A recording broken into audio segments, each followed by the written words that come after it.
ஆன்மீக உறவுகள் அனைவருக்கும் என் அன்பான வணக்கங்கள். நம்முடைய வாழ்க்கையை சிறப்பாக அமைச்சுக்கணும் அப்படின்னாக்கா போதுமான அளவுக்கு நமக்கு பண வரவுங்கிறது இருக்கணும். அந்த பண வரவை நம்ம பெறுவதற்காக தான் நம்ம வேலைக்கு போகிறோம், தொழில் நடத்துகிறோம். இப்படி வேலைக்கு போனாலும் தொழிலை நடத்தினாலும் மட்டுமே பண வரவுங்கிறது வராது. இதற்கு தெய்வத்தோட அருளும் பரிபூரணமாக நமக்கு இருக்கணும். இப்படி தெய்வங்களோட அருள் பரிபூரணமாக நம்ம இருக்கணும், நமக்கு வேணும், கிடைக்கணும்னா சனி மகா பிரதோஷ நாள் அன்னைக்கு இந்த ஒரு தீபத்தை நீங்கள் ஏற்றுங்க. சிவபெருமானுக்கு உகந்த தினமாக இருக்கிறது பிரதோஷம். அதுவும் சனிக்கிழமையில் வரும்போது அதற்கு அதீத சக்திங்கிறது இருக்குது. இந்த அதீத சக்தி மிகுந்த சனி மகா பிரதோஷ நாளில் எம்பெருமான் சிவபெருமானை நம்ம வழிபாடு செய்யும் பொழுது நம்ம வாழ்க்கையில் இருக்கக்கூடிய தோஷங்கள் கஷ்டங்கள் நீங்கும். அது மட்டும் இல்லைங்க, இந்த தோஷம் கஷ்டம் நீங்கிட்டாலே போதும், நன்மைகள்லாம் நம்மளை தேடி வர ஆரம்பிச்சிடும். நமக்கு இருக்கக்கூடிய பண தடையை நீக்கி பண வரவை அதிகரிப்பதற்கு சனி மகா பிரதோஷ நாளில் ஏற்ற வேண்டிய தீபத்தை பற்றி தான் இந்த பதிவில் நம்ம பார்க்க போகிறோம். வருகிற 24/5/2025 வைகாசி 10 சனிக்கிழமை அன்று சனி மகா பிரதோஷம் வருகிறது. இந்த தீபத்தை நம்ம மாலை 4:30 மணியிலிருந்து 6 மணிக்குள்ளே நம்ம அந்த பிரதோஷ நேரத்தில் நம்ம வீட்டில் ஏற்றணும். ஒருவேளை அந்த நேரத்தில் உங்களால் ஏற்ற முடியல அப்படின்னா மாலை 6:30 மணிக்கு மேலே இந்த தீபத்தை நீங்கள் ஏற்றலாம். பிரதோஷ நாளில் எப்பொழுதும் போல் எம்பெருமானை நினைச்சு விரதம் இருந்து வழிபாடு செய்யுங்க. வீட்டில் வழிபாடு செய்வதாக இருந்தாலும் உங்களால் முடிந்த பிரசாதத்தை வச்சு நீங்கள் வழிபாடு செய்யலாம். இல்லை பக்கத்தில் இருக்கக்கூடிய கோவிலுக்கு போய் வழிபாடு செய்யலாம். இருந்தாலும் நீங்கள் உங்களால் முடிந்த பொருட்களை, அபிஷேக பொருட்களை நீங்கள் கோவிலுக்கு அபிஷேகத்துக்கு வாங்கி கொடுங்க. இதனாலே நமக்கு அதீத பலன் கிடைக்கும். பிரதோஷ நாளில் ஒரு கைப்பிடி அளவு வில்வ இலை வாங்கி கொடுங்க. அந்த நேரத்தில் வில்வ இலையை மரத்திலிருந்து பறிக்கக்கூடாது அப்படிங்கிற மாதிரி சொல்லுவாங்க. அதனால் முதல் நாளே நீங்கள் வில்வ இலையை நீங்கள் தயார் பண்ணி வச்சுக்கோங்க.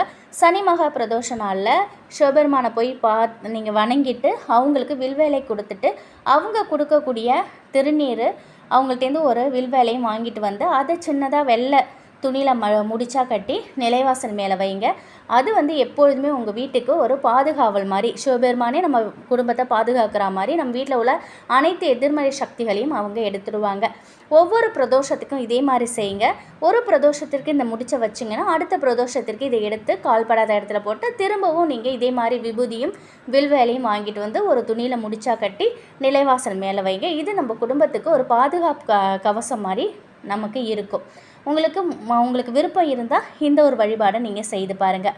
சரி, இப்போது நம்ம அந்த பிரதோஷ நாளில் செய்யக்கூடிய தீப வழிபாட்டை பார்த்துடலாம். இதற்கு நமக்கு மகாலட்சுமி தாயாருக்கு உரிய மருதணி இலை தான் தேவை.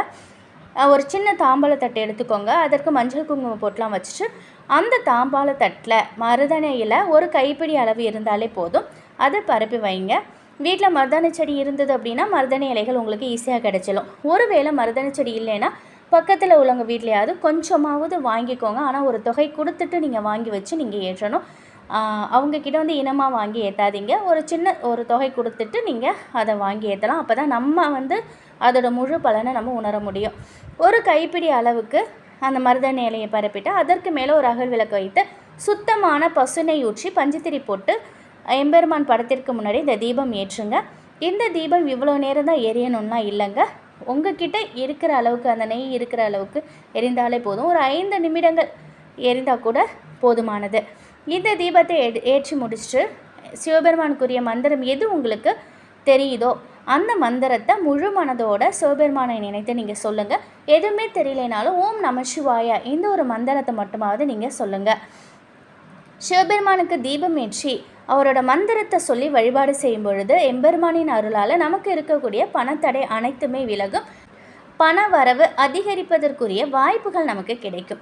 சனி மகா பிரதோஷ நாள் அன்னைக்கு சிவபெருமானை முழு மனதோடு நினைத்து இந்த ஒரு தீபத்தை ஏற்றி வழிபாடு செய்கிறவங்களுக்கு பண தடைகள் விலகி பண வரவு அதிகரிக்கும். முழு மனதோட நீங்கள் இதை செய்யுங்க, நிச்சயமாக முழு பலன் உங்களுக்கு கிடைக்கும். தீராத கடன் சுமையால் பாதிக்கப்பட்டவங்க ஈசனை அந்த பிரதோஷ நேரத்தில் வழிபாடு செய்யுங்க.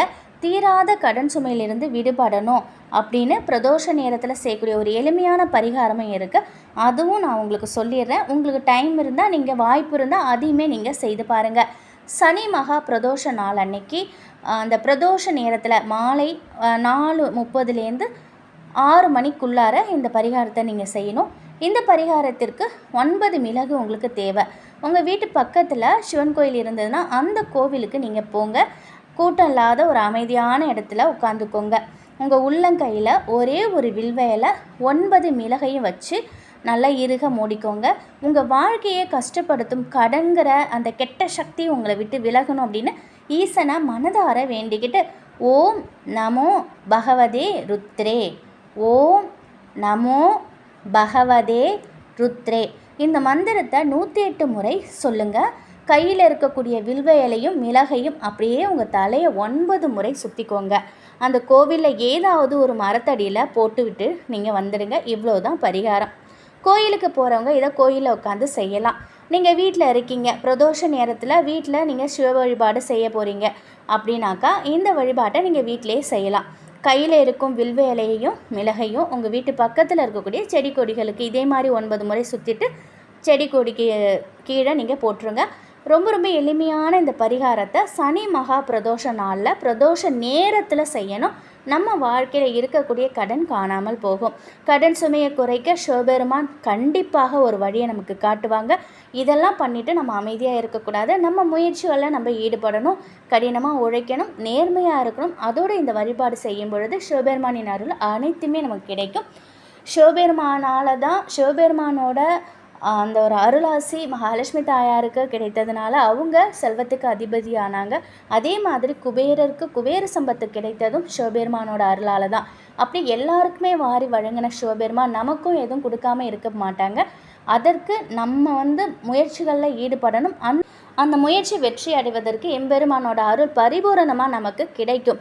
முழு நம்பிக்கையோடு நீங்கள் இதை செய்யணும். மறுபடியும் சொல்கிறேன், சனிக்கிழமை அதாவது பிரதோஷ நாளில், சனிக்கிழமைன்னு இல்லை, பொதுவாகவே பிரதோஷ நாளில் வில்வ இலையை மரத்துலேருந்து பறிக்கக்கூடாது அப்படின்னு சொல்கிறாங்க. அதனால் வில்வ இலையை முதல் நாளே நீங்கள் சேகரித்து வச்சுக்கோங்க.